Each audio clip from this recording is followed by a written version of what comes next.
Hello, this is Statler Smith. You are watching one installment of a weekly series where I write an essay about something that's on my mind, record myself speaking that essay, and then upload that video to YouTube. For reasons set forth in the initial video in this series, this is a practice for myself.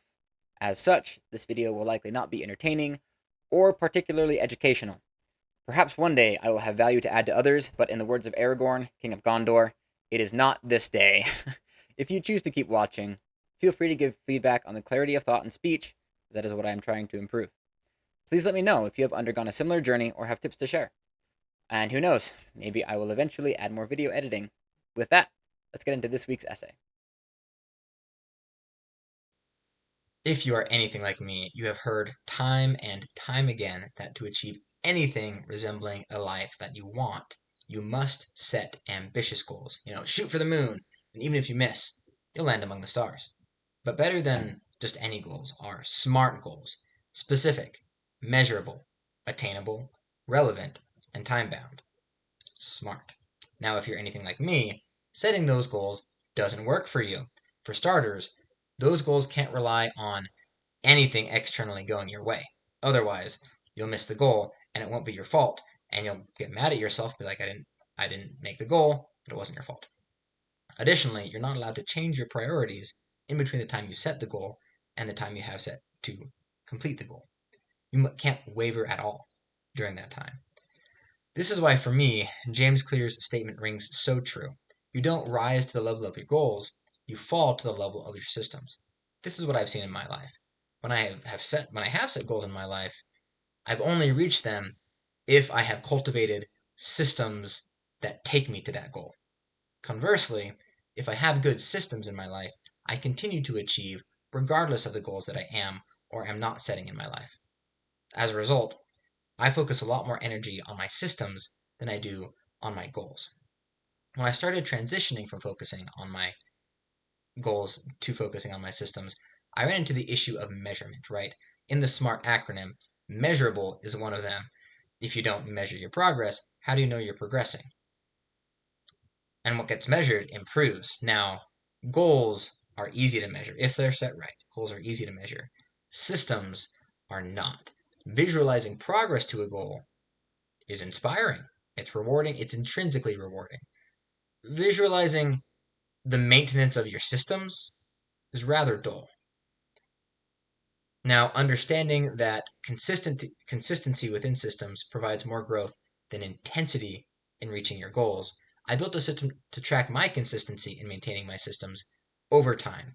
The key here was to build something that I could track on my worst day, something so simple a child could do it. So let's jump in and I'll show you the system that I built. Now, the system I built for tracking the maintenance of my systems was built using a combination of Google Sheets and Google App Sheet. It's pretty cobbled together. Honestly, somebody could use Replit and build something a lot better nowadays, but I'll walk you through what I'm building anyway, what I built anyways. First off is identifying what I wanted to track. So I have 5 categories that are vitally important to my life. These are like the 5 pillars of my life. If these are going well, my life is going well. Spiritual goal, I'm a religious person, so my connection with God, if I do something in that day to connect with God, I indicate true, right? My physical health, if I do something that day, if I work out for half an hour, I think this one is just if I work out for half an hour. This is just working out currently. I find that if I work out, the rest of my physical health kind of follows, so I get good sleep because if I work out, I want to be able to recover, actually get stronger. I will eat right, right? So for me, working out is the key habit there, but I digress. Next is my relational goal. If I do something social, something that stretches me, makes me a little scared, this could be reaching out to somebody over text, over call, talking to somebody in person, etc. If I do something for my intellectual life, if I stretch my brain a little bit, if I work a little bit more outside of work to learn, to build something new, then I have completed my intellectual goal for the day. And finally, my marital goal. This is if I have done something outside of the norm to make my wife's life better today. And you'll notice that the values for all of these are either false or true. This is on a daily basis. Did I do this thing or did I not? There's a lot of falses here at the beginning. And this is because the binary nature of this makes it easy to track, right? I don't have to worry about, okay, well, did I get a 5 today? Did I get a 6 out of 10? Did I get a 2 out of 10? This is just, did I do it? Did I not? There is a space for notes, but it's optional. This is the key here because on my worst days, I can say true 5 times. On my best days, I can add a little bit more detail as far as what I did. So that's the overarching data structure that I was using for these different goals. Now you'll see here at the end, I also have I have it broken down by year. So this is the last year, all of the records for the last year, all the records for the last month, all the records for the last week. And this stats tab here lists out what the ratio is. Now I'd calculate the ratio by summing up the number of trues for a specific time period. For example, how many trues did I log within a year for the spiritual goal? So I would add up all the true, divide it by the total number of values in here, and that would be my ratio.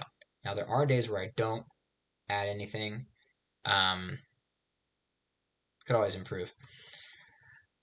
And so I think yes, if I go to spiritual ratio year, it will count if it is true, and then count if it's true and if it's false. So it doesn't count the days that I don't log anything. And that's the ratio. And that ratio tells me to what degree I am maintaining this pillar in my life. So for the past year, I have maintained the spiritual pillar in my life about 80% of days. That's not too bad. My physical body, about 70% of days. Relational, about 75, 77. Intellectual, 60%. And then marital, 75. This year ratio is everything. So across all of these pillars, I have a ratio of about 73%, maintaining those pillars over the past year. And of course, I have the past month, similar concept, different numbers. Past week, similar concept, different numbers. Recently, I included this monthly goals section where I have a month, and then I set a goal for that month, and I can track my progress for that goal over the month. Does this contain? It does contain those. So I need to figure out why that is. I had some automations going on here. Not perfect. That being said, okay, so this is the data structure. This is the kind of back end on how I'm tracking these things and how I'm compiling this data. As you can see, I have data all the way back to 2022. The more data I get, the better this analysis can be.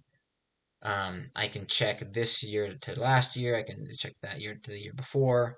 And I know how I was doing that year based on these ratios. So it's really been fun now that I've actually started getting some years under my belt. That it's been fun to look back and see how I'm actually doing. Now I built a UI for this using Google App Sheet. Again, not the best UI to work with, but it worked for me for the next little bit. It's personally, I think it's a little too imprecise. Like it has things you can customize, all these different things, but well, items you can choose from. Customization is a lot more difficult if you know what you're doing. It takes the data from the spreadsheet, and that is why I went through the spreadsheet first to show that it takes this data, and I can enter more. It displays a couple of things. This is what it actually looks like on my phone. So when I open up the app, it looks like this. Every day, I can add a new record, and this is the simplest. This is the beauty of it.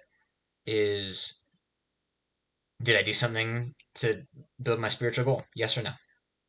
Physical goal? Yes or no? Relational goal? Yes or no? These are buttons. Intellectual goal? Yes or no? Marital goal? Yes or no? Super straightforward. Very easy to document. And of course, I can add notes if I want, but they are not required.